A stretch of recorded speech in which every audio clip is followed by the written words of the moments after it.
imitating. I actually can't believe I'm wearing this as a cloak, so I'm just gonna get this thing started with right now. Why are you... Okay, that's better. Alright, let's get this started with. So, hope you guys like the Scarlet Letter by NATHANIEL Hawthorne, technically, because he added a W to his name. But right now, I'm actually having a little bit of a hard time understanding it, because where did Hawthorne get all this material stuff? I usually understand Charles Dickens and all that stuff, but Hawthorne, I'm not sure where I get all that material and stuff. So let's get this started with, while we still have some time of understanding, and this tape is so useless that I'm just gonna throw it away. Alright, so chapter 1 to 12 summary, because that's the easiest thing I can do right now, starting right now.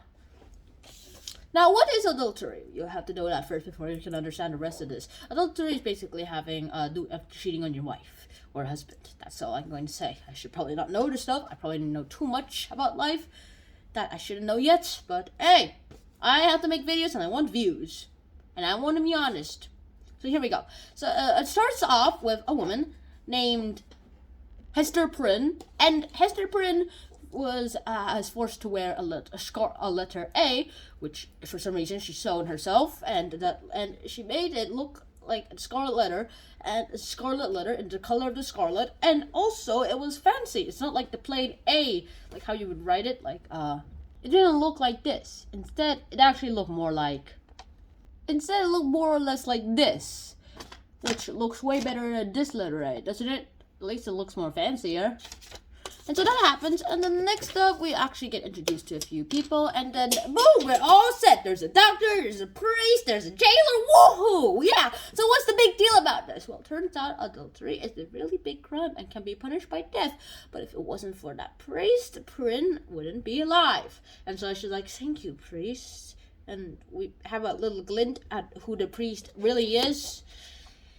We see him like clutching his chest sometimes, exactly in the same spot where Hester Prynne has the letter A sewn onto her chest, pinned onto her chest, and then we enter the cage. And so we basically skipped a lot of chapters right now, but this happens. Next up, we find the doctor who goes to visit Hester Prynne and Pearl, who are in jail, and says, "Shh, I am your real husband. I'm sorry for not meeting you in Boston on the agreed date and time after we immigrate from Europe, but adultery is still a sin, so I vow to find out who is your lover and who you cheated on me.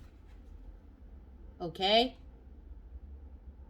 And we see him as a nice guy inside. Later chapters, like as soon as the next chapter, to be honest, we see him in his dark and evil mode. Everyone has a dark side. Everyone has a dark side. Let me quote Sirius Black from Harry Potter, from the movie at least, as how I remember it. The world isn't split into Death Eaters and I think it was good people. Yeah. Everyone has one of them inside it. It's just which side we choose to act upon makes us who we are. Sirius Black to Harry Potter and the Order of the Phoenix. I think at least that's as close as I remember it to. And yeah, so that's basically what the Scarlet Letter is, and that's how it starts. And then the priest, we go to the priest and we see him like doing some weird stuff that a priest should probably not be doing. We see him do some sermons and everything, and then we also see him being a little bit sick. And then the doctor who revealed to Hester that I am your husband. Yeah, well, it's a few years past, and then turns out Hester Prynne is released from prison. She is not going to be killed. She however, still has to wear that A pinned onto her chest to show everyone that she was an adulterer. And life is still good for her, though. Everyone wants her dresses, and yeah, that's about it. Next up, so, this could be the climax, depending on what you interpret to be the climax, but I'll interpret this as the climax in my part, the actual halfway at the book here. It's in chapter 12, which is between chapter 24, which is like between chapter 1 to 24, 1 to 24, and there we see the priest inviting Hester and Pearl to come up to the execution place with him, which is like a place where like lock you up and like cut your head off. It's not like the guillotine, but it's like a human guillotine to be honest. If you've if I try to make an analogy like that. And then we end up with the fact that there's a cloud that looks like this, and then a meteor shoots through it so that the cloud now looks like this. It looks like an A. Now, everyone saw it that night, everyone in the colony at least, and then when everyone comes in to talk to the priest and the doctor about it, they say, look, that priest has been made an angel. It shines right above him. It's an A. The A came up there, but however, the priest, Hester, though, actually interpret for the A for adultery. Others interpret for the A of angels, though. The doctor's like, no, I've never heard, I actually didn't hear of that rumor, though. And the letter A is still in that sky, at least until then. And the adulterers actually see it as the fact that this is a sign that God forgives us. All the others see it as like, this guy has been made an angel, which is basically the same thing, except it does not include Hester, Perrin, and Pearl. And that's about it. That's chapters 1 to 12. It's a pretty short story, to be honest.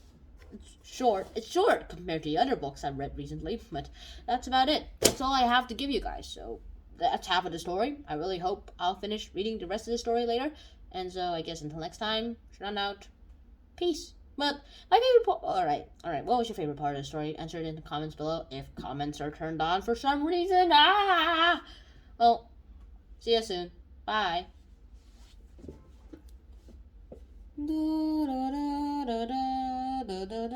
Weird A shape. Oh, that looks better.